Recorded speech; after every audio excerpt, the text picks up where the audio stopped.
All right, hey everybody, welcome to the Coding Zoo. If this is your first time joining. My name is Shane, and this is the Java Building Blocks playlist at the Coding Zoo. In today's lesson, we're going to continue to cover the Streams API. In a previous lesson, we went over reduce and how reduce is used on a stream. In this lesson, we're going to go over reduce versus collect. We're going to go over the differences and when you would use one versus the other. I believe there are a lot of developers, including myself, that oftentimes abuse the method reduce when they should be using collect. And then we'll go over that and explain in detail. So if that's something you're not aware of or you'd like to learn more about, hey, stick around. We're going to jump right in.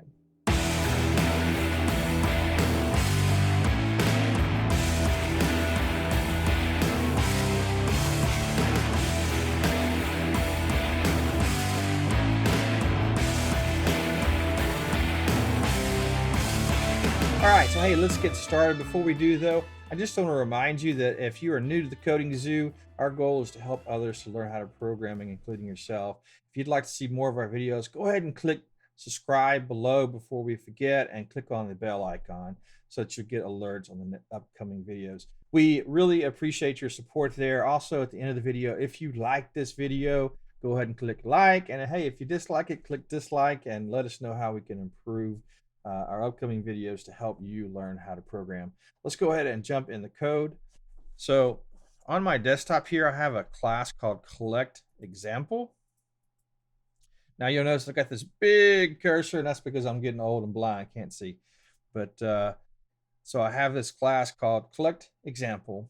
Now I've got two examples here. This is from my previous lesson. The first example, I'm creating an array list called my numbers. And here's an example of me using reduce. And what I'm doing is I'm taking the numbers. What I'm doing is I'm taking the numbers array list, and I am calling stream on it, and I'm going to reduce it down.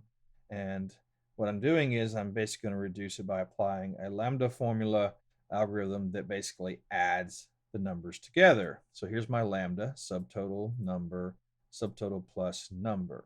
So reduce takes in a lambda that has two parameters, subtotal and number. So subtotal will be blank at first, and then when it gets to each item in this list, subtotal will be what the previous call to the lambda returned. So at the beginning of processing this stream, what would happen is subtotal would be 0, number would be 4. So 0 plus 4 is 4, and then the next number, the next call to the lambda would be subtotal would be equal to 4, and the number would be 5, right? And so forth and so forth. So the subtotal for 4 and 5 would be 9. So the next one would be the subtotal is 9. And then the number passed in is 6. So it would return 15. You get it. So forth, on and on. You get it. That is taking this list and reducing it down to a particular number by applying a formula. It just so happens in this case, the formula, the algorithm, it just adds it together. So that's a way of using reduce. Of course, your algorithm doesn't have to do addition. It can do whatever you need it to do.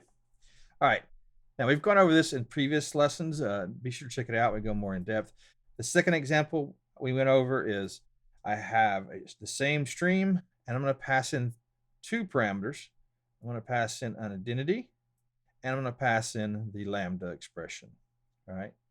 So the identity is basically, think of it as an initial value. So when the first number in the stream is passed, 4, in the previous example, a subtotal was 0 on the first one, but in this case, it's going to have an initial value of 5. So it's just a way of setting it up with an initial value before you start processing those items in the stream.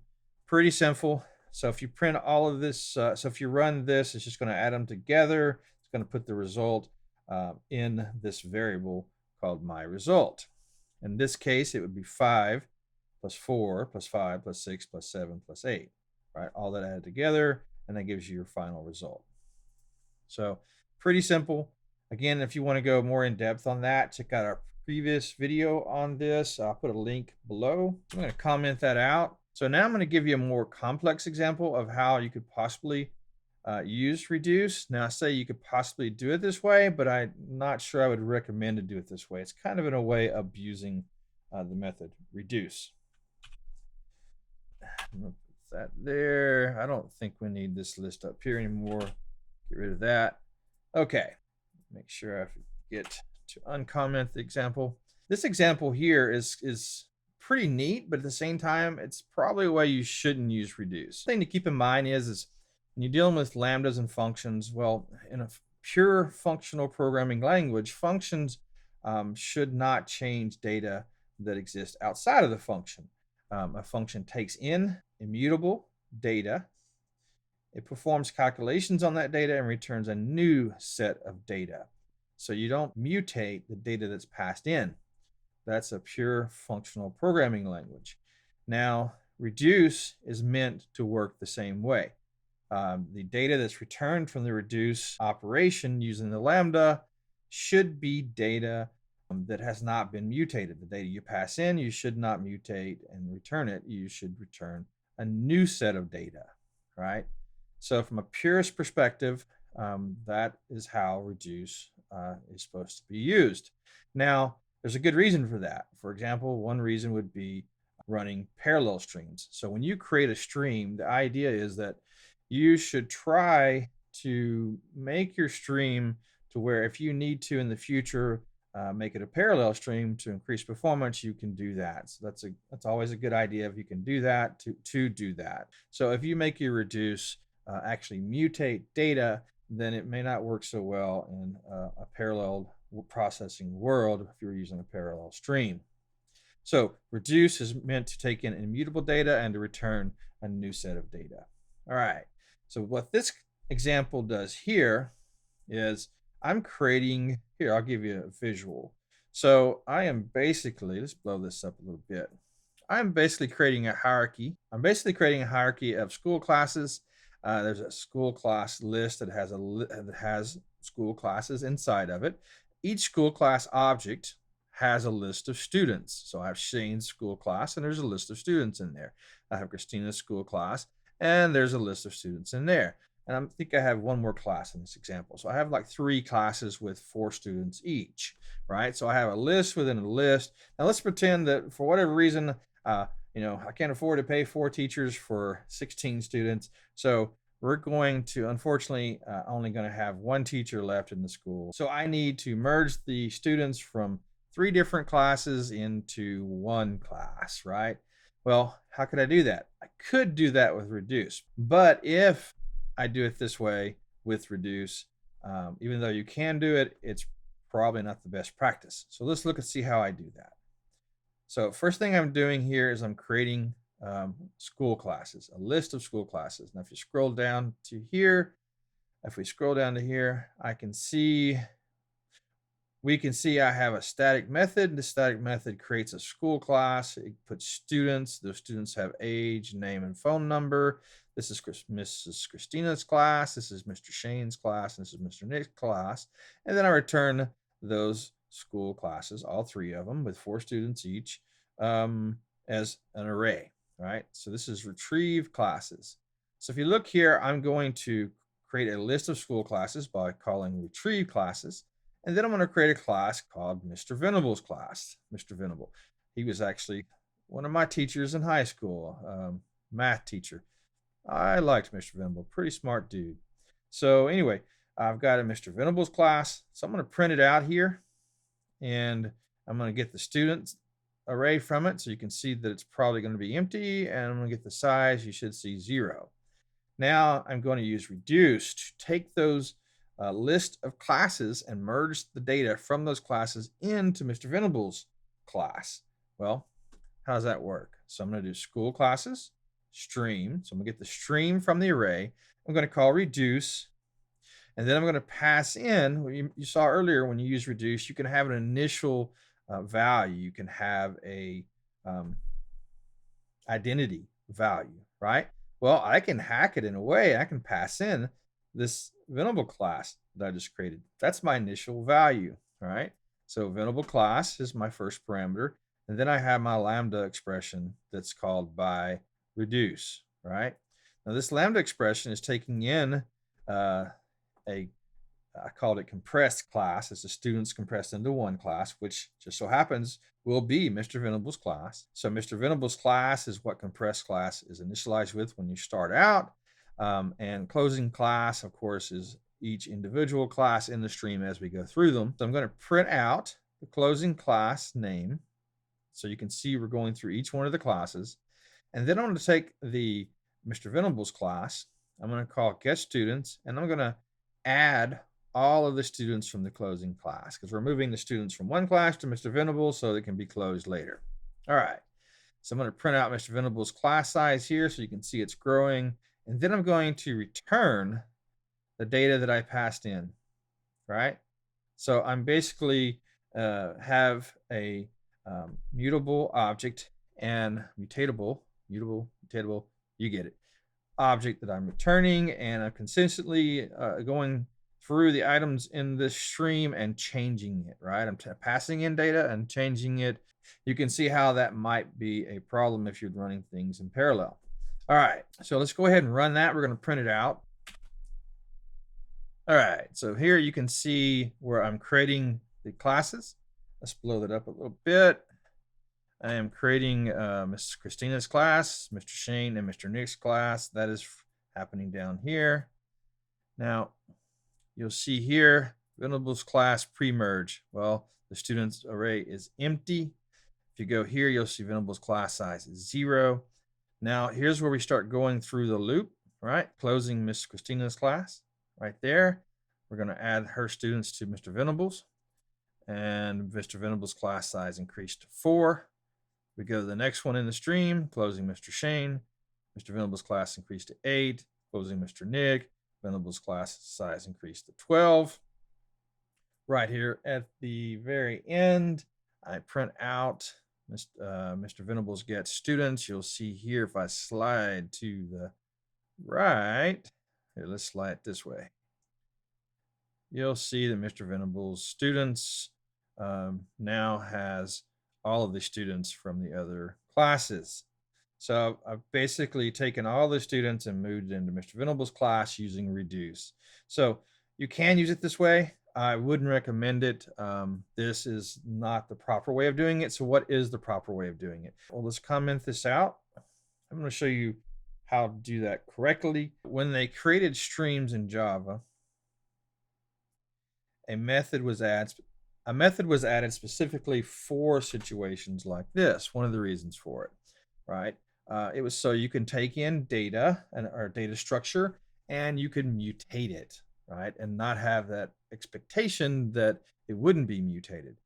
So Java added the method to the API called collect. So right here is my new Lambda statement. I have Mr. Venable's class. I'm going to call school classes dot stream, and I'm going to call collect. So now this is a little bit different than what we're used to. So the first parameter is basically a Lambda expression to create a new class, right? So again, this is the initial value. Initial value is going to be a new class. If I go into the code, you'll see this is a supplier Lambda expression. Now the next one is the accumulator. This is where as your Lambda expression adds the data, that mutates the data, accumulates the data. That is the second parameter, and the next parameter is combiner. So even though I'm not using it in this situation, combiner is added in case you wanted to turn it into a parallel stream later. So imagine you have multiple threads that take a section, different sections of the data in my stream, and they start processing them, right? They start creating a new class. Well, at the end, when those threads are done, you have to combine all that data together into the one class you were expecting. That is done with this combiner method. So having a combiner allows you to turn the stream into a parallel stream later on so you can improve performance. So again, we have a supplier. This is kind of like my initial value. We have an accumulator. This is where your business rules are applied to reducing that data, or rather collecting that data. And then you have a combiner, which is used only in when you're doing multi-threaded and parallel streams. Okay, all right, so back to the example. Comment that out. So I have a Lambda that creates a new class.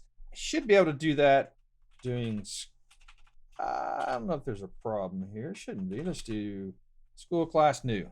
There we go. Now I can do school. That's the way of saying, hey, create a new school class.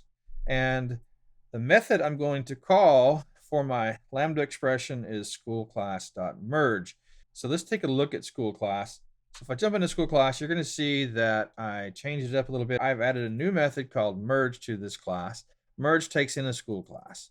It then gets the students from this school class, that's passed in as a parameter, and adds it to the current school classes list of students. Okay, so let's go back to the collect example. Now in this collect example, you'll see that each school class would go through that expression and be merged. And then my combiner actually is the exact same thing. It's a different Lambda expression that calls the same method. If I turn this, let's see. If I turn this into, oops. If I turn this into a Lambda expression, it looks like that. Let's turn them all into a Lambda expression so you can see it clear.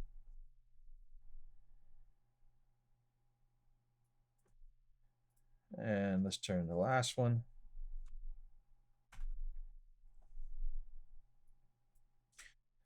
So here's my supplier, here's my accumulator Lambda expression, and here's my combiner Lambda expression. So remember, this one is used when you have the multiple threads, and at the end you need to combine the school classes that were created from the multiple threads into one. Okay, all right, so let's go ahead and run it real quick. And there we go. We can see we're creating the classes again. Let's blow this up so you can see it.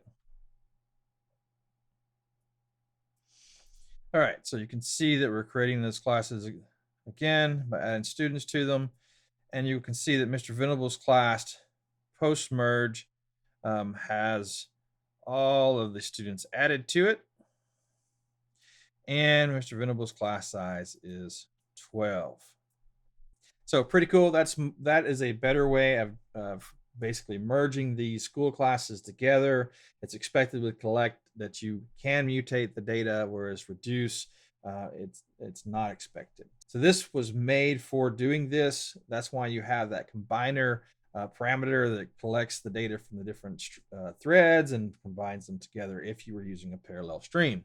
So, hey, that's it for today. I hope that makes sense. If you have any questions, definitely leave me a message below and I'll get back to you.